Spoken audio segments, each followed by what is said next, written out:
నేను night cafe నుంచి వచ్చేసరికి బాగా లేట్ అయిపోయింది. నేను నైటే బ్లాగ్ రికార్డ్ చేద్దాం అనుకున్నాను, బట్ కుదరలేదు. షట్ డౌన్ కూడా అయిపోయింది కెమెరా. ఇప్పుడు టైం ఏమో 5:20 అవుతుంది. మేము కాయకింగ్ స్లాట్ బుక్ చేసుకుంది 5 o'clockకి. ఇక్కడి నుంచి అదొక 2 kilometers ఉంది, అక్కడికి వెళ్ళాలి. నేను వాడికి కాల్ చేశాను, కాకపోతే అన్న ఇలా లేట్ అవుద్ది పర్లేదా అంటే, పర్లేదు మేము 8 members నా దగ్గర బోట్ సపరేట్గా ఉంది, మీరు రండి, కాకపోతే 6 లోపల వచ్చేసేయండి అని అన్నాడు. ఇప్పుడు రెడీ అయ్యి ఇక్కడ క్యాబులు చూస్తుంటే కేరళలో అసలు క్యాబులు దొరకట్లేదు, ఆటోలు దొరకట్లేదు, ర్యాపిడోలు ఏవి లేవు. ట్రాన్స్పోర్టేషన్ మాట్లాడుకుంటే లోకల్ వాళ్ళని మాట్లాడుకోవాలి ఆటోస్ని. వాళ్ళేమో అడిగితే 300-400 అంటున్నారు. ఇంకొకటి ఏంటి తెలుసా, అన్నిటికంటే చీపెస్ట్ వే సర్కార్ బోట్స్ అని ఇక్కడ గవర్నమెంట్ బోట్స్ ఉంటాయి. మనము లోకల్ ట్రైన్స్ లాగా ఒక స్టేషన్ నుంచి ఒక స్టేషన్కి వెళ్ళొచ్చు. అది కూడా మాకు 5:30 స్టార్ట్ అవుద్దంట. మా ముందరే ఉంది, మా హోటల్ ముందరే బోట్ స్టేషన్ కూడా ఉంది. మీకు ఈ ఆపర్చునిటీ కూడా యూజ్ చేసుకోవచ్చు. మీరు ఎక్కడికి వెళ్ళాలన్నా సరే నెక్స్ట్ టైం వచ్చినప్పుడు మీరు సర్కార్ బోట్స్ యూజ్ చేసుకోవచ్చు. ఇప్పుడు మా హోటల్ ఓనర్కి చెప్పాం, ఏదైనా ఒక ఆటో అరేంజ్ అయ్యి మాకు అక్కడికి వెళ్ళడానికి అంటే, ఒక 5 minutes ఆగండి అరేంజ్ చేస్తానని చెప్పాడు. Waiting for that auto. నేనైతే మాత్రం కాయకింగ్ కోసం చాలా వెయిట్ చేస్తున్నా. నేను చాలా దగ్గర కాయకింగ్ చేశాను, బట్ బ్యాక్ వాటర్లో చేయాలని ఎందుకు చాలా ఇంట్రెస్టింగ్గా ఉంది నాకు. నేను చాలా వీడియోస్లో చూశాను, సన్ రైజ్ అయ్యేటప్పుడు కాయకింగ్ సూపర్గా ఉంటుంది బ్యాక్ వాటర్లో. నేను అందుకే ఎర్లీ మార్నింగ్ కాయకింగే బుక్ చేశా. చూద్దాం ఆ ఎక్స్పెక్టేషన్స్ మ్యాచ్ అవుతుందా లేదా అట్టర్ ఫ్లాప్ అవుతుందా అని. I'll update you. అన్నీ బాగానే ఉన్నాయి కానీ ఈ సన్ రైజే వచ్చేటట్లేదు. ఈరోజు ఫుల్ క్లౌడీగా ఉంది. సన్ రైజ్లో కాయకింగ్ చేద్దాం అనుకుంటే మొత్తం బిస్కెట్ అయింది. అదే సన్లైట్ వచ్చేటట్లేదు.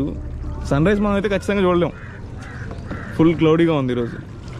చూస్తుంటే వీడిని కానీ చీకట్లో చూడకుండా ఒరిజినల్గా చూస్తుంటే, సార్ మీరు కాయకింగ్లో పట్టరు సార్, మీకు హౌస్ బోటే కావాలి సార్ అని ఉంటాడు. ఏమో ఎలా సుఖమానం.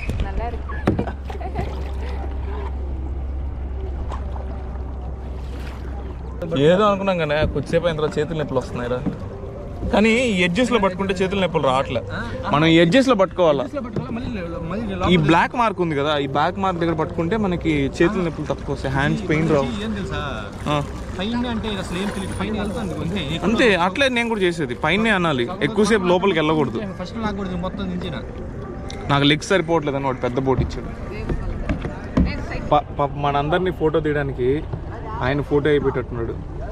ఆ మూలకి ఈ మూలకి తిరుగుతూనే ఉన్నాడు పాపము. Ready, get set, 1 go.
మేము కాయకింగ్కి వచ్చాము. ఇక్కడ ఇలాంటి బాటిల్స్ కొన్ని వందలు ఉన్నాయి. ఇంత బ్యూటిఫుల్ నేచర్ని స్పాయిల్ చేస్తూ ఉన్నారు చాలామంది. మన సైడ్ నుంచి మనం ఒక్క బాటిల్ ఎత్తినా అది చాలా సేవ్ అవుద్ది ఎత్తుకి. మీరు ఎప్పుడైనా టూరిస్ట్ ప్లేస్కి వెళ్ళినప్పుడు ఒక్కటి గుర్తుపెట్టుకోండి, మీరు ఆ ప్లేస్ని క్లీన్ చేయాల్సిన అవసరం లేదు, కానీ డర్టీ మాత్రం చేయకూడదు. మన వల్ల ఎలాంటి డ్యామేజ్ ఉండకూడదు. నేను ఇప్పటి వరకు కలెక్ట్ చేసిన బాటిల్ చూపించిన, ఇంకా చాలా ఉన్నాయి, బట్ అవి దొరకట్లేదు. చాలామంది ఇదే వాటర్ మీద ఆధారపడుతున్నారు. ఇలాంటి వాటర్ని చాలామంది వేస్ట్ చేస్తున్నారు. అట్లీస్ట్ మనం కొంచెం అన్న సేవ్ చేద్దాం. మేము ఎర్లీ మార్నింగ్ కాయకింగ్కి వస్తే మొత్తం అప్సెట్ అయిపోయింది. ఈరోజు అసలు సన్ రైజే అవ్వలేదు. ఈరోజు ఎందుకో తెలీదు, అసలు క్లౌడ్సే ఉన్నాయి ఫుల్గా. కాయకింగ్ చేయడానికి సన్లైటే లేదు అసలు. నేను చాలా ఎక్స్పెక్ట్ చేశా ఈరోజు సన్లైట్ ఉంటుంది, మనం ఎలాగైనా బ్లాగ్ బాగా తీయచ్చు అని. బట్ చూస్తే అసలు సన్లైటే లేదు.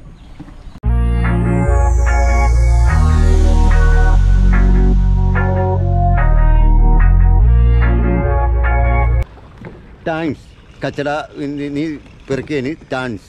ఓకే ఓకే చాచా, థ్యాంక్ యూ. మనం క్లీన్ చేసిన దానికి ఆయన థ్యాంక్స్ చెప్తున్నాడు. అలిపిని బ్యాక్ వాటర్ని క్లీన్ చేస్తున్నాడు అనేసి థ్యాంక్స్ చెప్తున్నాడు. సేమ్ చూపి చూపి చూపి చూపి చూపి మై పాప చూపిరా చూపి. మై పాప ఇలా చాటా ఒరే మాదిరి ఇరికి మై పప్పాయ. మీ పప్ప కాదు, మీరే మీ పప్ప రాలా ఇక్కడ కేరళకి, మీలాగే ఉన్నాడంటున్నా. ఇంత పప్ప కేరళకి ఉన్నది. ఇంత పప్ప కేరళ వన్నారండి, ఎప్పుడు వచ్చారండి ఆయన కేరళ. పప్ప இல்ல ఫ్రెండ్ மாதிரி. இந்த ஃப்ரெண்ட் அவரு பெரிய சிங்கர் சேட்டா. ஒரு பாட்டை பாடினாரு, குர்ச்சி மடத்த பெட்டி. அது ரொம்ப ஃபேமஸ் ஆயிடுச்சு இந்தியா வைடு. உனக்கு தெரியாதா? குர்ச்சி மடத்த பெட்டி.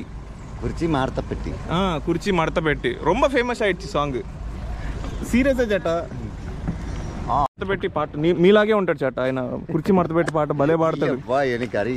కుర్చీ మడత పెట్టి సొల్లు. మడత పెట్టి కుర్చీ మడత పెట్టి సొల్లు తాత. తెలియదు. కుర్చీ మడత పెట్టి ఓకే చేత పోదాం. ఎంత తెలియదు அப்படின்னா మీనింగ్ అడుగుతున్నాడు. ఏం చెప్పేది ఇప్పుడు నేను మీనింగ్?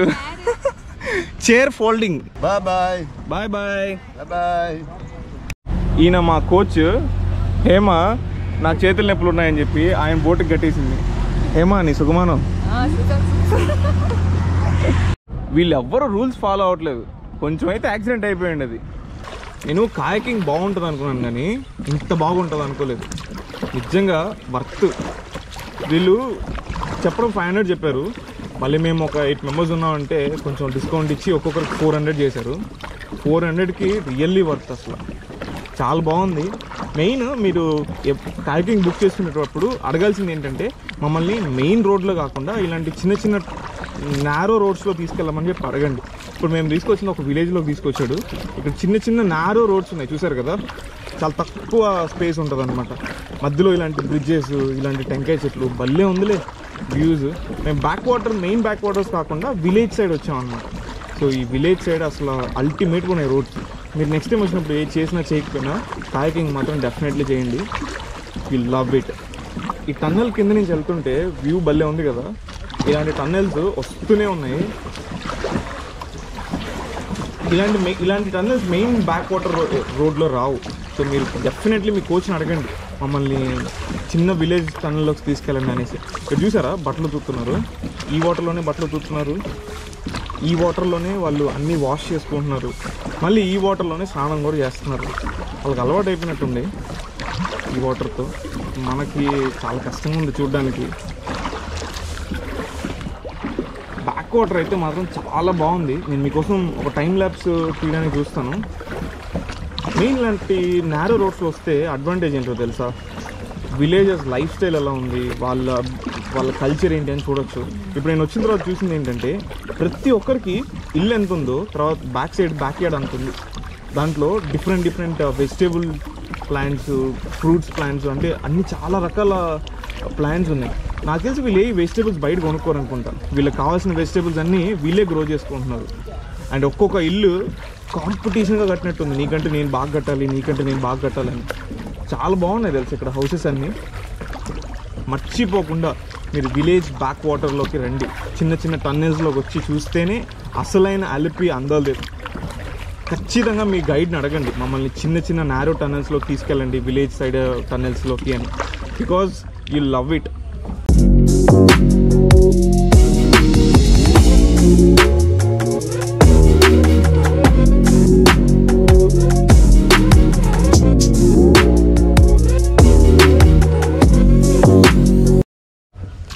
నేను చెప్పాను కదా ఇక్కడ ప్రతి ఇంటికి వెహికల్స్ ఏమి ఉండవు, ఇలాంటి బోట్సే ఉంటాయని.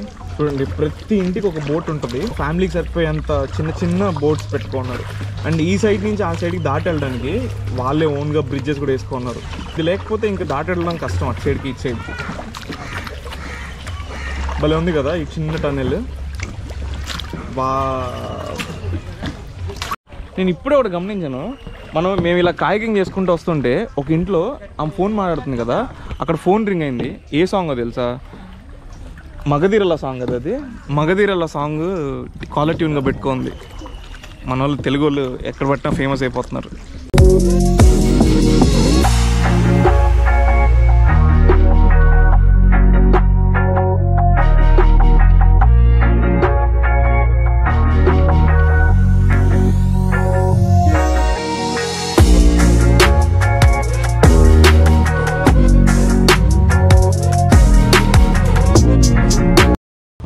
మనము కలెక్ట్ చేసిన ఈ వాటర్ బాటిల్స్ అన్నీ చూసి ఈ పక్కన ఇళ్ళల్లో ఉండే వాళ్ళందరూ థ్యాంక్ యూ అని చెప్తున్నారు తెలుసా. మేము సన్ రైజ్ కాయకింగ్కి బుక్ చేసుకుంటే సన్ ఏమో మధ్యాహ్నం వచ్చాడు. ఈ కాయకింగ్ 3 hours ఉంటుంది. మీరు ఏ స్లాట్ బుక్ చేసుకున్నా 3 hours ఉంటుంది. మార్నింగ్ నాకు తెలిసి 5 o'clock ఒక స్లాట్ ఉంటుంది, ఆఫ్టర్నూన్ 2 o'clock స్లాట్ ఉంటుంది, మళ్ళీ ఈవినింగ్ 4 o'clock స్లాట్ ఉంటుంది అనుకుంటా. డైలీ 3 slots ఉంటాయి. చాలామంది ఉంటారు. ఒకవేళ కాయకింగ్ మీరు ప్రీ బుక్ చేసుకోవాలి అంటే, సీజన్లో వస్తే మాత్రం డెఫినెట్లీ ప్రీ బుక్ చేసుకుని రండి. ప్రీ బుక్ చేసుకోవాలి అంటే నేను మీకు వాళ్ళ నెంబర్స్ ప్రొవైడ్ చేస్తాను. నేను అడుగును చాట இந்த ரேசஸ் எல்லாம் எப்போ நடக்கும்? Every year the August 2nd Saturday. Onam festival எப்போ நடக்கும்? இப்போ ரிகார்ட் என்ன பெஸ்ட் ரிகார்டு எந்த வருஷம்? It's a 4.5 last year. Last year 4.5 minutes. I think நான் ஒரு 2 minutesல கம்ப்ளீட் பண்ணுவேன்னு நினைக்கிறேன். No bro. Impossible. It's very tough. Okay. எனக்கு வந்துச்சு போ ஃபுல்லா. This the one boat in 110 people rowing the boat. Okay. Is every year the August 2nd Saturday in the boat race, but in this time is starting the league. Okay. League is a toll race. Okay. Toll race in that's a lot of the district in the race. Okay. And that's a win in 1 crore and 35 lakhs money. Okay. The race is starting the every year the August 2nd Saturday. The first Prime Minister Jawaharlal Nehru visiting for Kerala. Okay. He is coming to Kumaragan to Alapi. Okay. That time it's a village people small race in this place. That he is very happy. He is going to Delhi, and after that he is giving that a small steel boat and signature. Okay. That is a Nehru Trophy boat race. Okay. Nehru independence తర్వాత first time వచ్చారంట కేరళకి. వచ్చినప్పుడు ఒక boat race conduct చేసి గెలిచిన వాళ్ళకి ఒక shield మీద ఆయన సిగ్నేచర్ చేసి ఇచ్చారంట. అందుకని దీన్ని నెహ్రూ బోట్ రేస్ అంటారంట. ఎవ్రీ ఇయర్ August 2nd వీక్లో జరుగుతుంది. ఓణం ఫెస్టివల్ సెలబ్రేషన్గా గెలిచిన వాళ్ళకి 1.3 crores ఇస్తారంట gift money. Last year local వాళ్ళే గెలిచారంట. లాస్ట్ ఇయర్ లోకల్ బాయ్సే గెలిచారంట. అలపిగు లోకల్ బాయ్స్ 21 members కలిసి పార్టిసిపేట్ చేస్తారంట. వాళ్ళందరూ వచ్చిన ప్రైజ్ మనీని పంచుకుంటారంట. ఎంట్రీ ఫీజు ఎంత తెలుసా? జస్ట్ 1000 rupees అంట. 1.5 kilometer రైడ్ని వీళ్ళు జస్ట్ 4.5 minutesలో కంప్లీట్ చేశారంట. ఇప్పటి వరకు జరిగిన ఓణం ఫెస్టివల్స్లో ఈ బోట్ రేసుల్లో ఇదే. లాస్ట్ టైం ఓణం ఫెస్టివల్ అప్పుడు ఇక్కడ వద్దాం అనుకున్నాం కానీ కుదరలేదు కొంచెం వర్క్స్ వల్ల. మీరు ఎవరైనా ఫ్రీగా ఉంటే ఆ టైంకి August 2nd వీక్లో రండి, ఒకసారి ట్రై చేయండి. ఇక్కడే జరుగుతుందంట బోట్ రేస్. అక్కడ స్టార్ట్ అయ్యి ఇలా మీకు కనిపిస్తుందో లేదో, ఇక్కడ నుంచి ఎగ్జాక్ట్గా 1.5 kilometer ఉంటుందంట బోట్ రేస్. గెలిచిన వాళ్ళకి 1.5 crore అంట, 1.35 crores అంట. జస్ట్ 1000 rupees ఎంట్రీ ఫీజు కట్టి 1.3 crores గెలుచుకున్నారు. ఇంట్రెస్టింగ్ కదా. నాకు తెలిసి నాకు కూడా వచ్చేసినట్టుంది ఫాస్ట్ బోటింగ్. నెక్స్ట్ ఇయర్ నేను కూడా పార్టిసిపేట్ చేయాలి.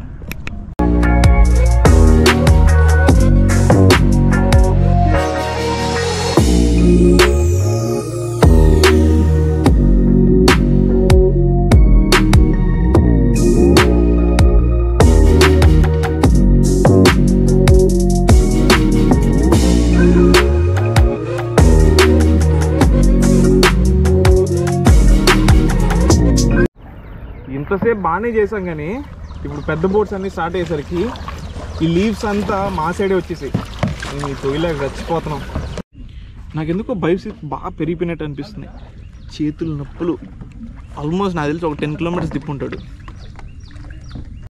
మనం వాటర్ బాటిల్స్ కలెక్ట్ చేసి చూసి ఇన్స్పైర్ అయ్యి లోకల్ అతను కూడా వాటర్ బాటిల్స్ కలెక్ట్ చేశారు. అలా ఒక్కరు చేంజ్ అయినా చాలా బాగుంటుంది కదా.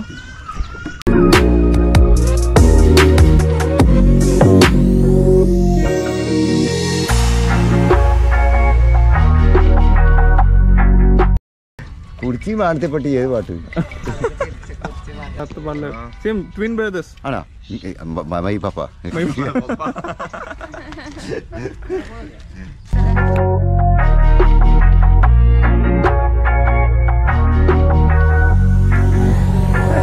మీకు కేరళలో ఎక్కడ పట్టినా దొరికేది ఏంటో తెలుసా? Lottery tickets. ചേട്ടാ ஒன்று எவ்வளோ லாட்ரி டிக்கெட்? 40 ரூபாவா? கிடைக்குமா லாட்ரி? உங்களுக்கு அடிச்சிச்சா? உங்களுக்கு அடிச்சிச்சா? உங்களுக்கு ஒரு வாட்டி என்ன அடிச்சிச்சா? எப்போ ரிசல்ட் எப்போ தெரியும்? ரிசல்ட் 4 மணி ஆகும். 4 மணிக்கா? കേരള ரிசல்ட் ഫോണിൽ സെർച്ച് ചെയ്താൽ ലോട്ടറി ഇട്ടോണ്ടിരിക്കതേ ഇത് ആളെ പാസ് പ്രൈസാ ഉങ്ങളുടെ ടിക്കറ്റ് തന്നെ. ചേട്ടാ ഒരു നല്ല ടിക്കറ്റ് അടിച്ച മാതിരി ഒരു കാശ് അടിച്ച മാതിരി കുടിച്ചേട്ടാ இந்த ரெண்டுவா? ചേട്ടാ இன்னொரு சீரியல் இல்லையா? 160 கன்ஃபார்மாக கிடைக்க முடியல. சரி யாருக்கும் சொல்ல முடியாது. உங்களுக்கு అడిచిచ్చా ചേട്ടാ ఎప్పటి? సరే ஒரு మనకి ఎలాగో ఈ లాటరీ రాదని తెలుసు, అయినా సరే ఒక 4 టికెట్లు కొన్నాం. చూద్దాం మన లక్ ఎలా ఉంది ఈరోజు. హౌస్ బోట్ ప్రతి ప్లేస్కి వెళ్ళలేదు. ఇలాంటి చిన్న చిన్న టనెల్స్ అని దాటడానికి షికారా కూడా వెళ్ళలేదు తెలుసా. అందుకే ఈ చిన్న బోట్ హైర్ చేసుకున్నాం. చూద్దాం, ఇతను విలేజెస్ అన్ని తిప్పుతా అన్నాడు. నాతో పాటు మీకు కూడా చూపిస్తా. మీరు అలపికి వచ్చినప్పుడు ముందు అతను అడగండి మీ బోట్ ఏది అనేసి. బికాస్ ఎందుకంటే చాలామంది బ్రోకర్స్ ఉన్నారు ఇక్కడ. బ్రోకర్స్ కమిషన్ తీసుకొని మీకు ఎక్స్ట్రా ఛార్జ్ అయిపోద్ది. మీరు డైరెక్ట్గా వచ్చి బోట్స్ ఎక్కడైతే ఉన్నాయో అక్కడ డ్రైవర్ ఎవరైనా అడిగి డ్రైవర్తో మాట్లాడి తర్వాత బోట్ బుక్ చేసుకోండి. అప్పుడు మీకు కాస్ట్ తక్కువ అవుతుంది. ఇప్పుడు మాకు కూడా 2000 చెప్పాడు. డైరెక్ట్ మేము బోట్ ఓనర్ని కలిసేసరికి మాకు 800కి వచ్చింది. ఎంత డిఫరెన్స్ ఉందో చూసారా?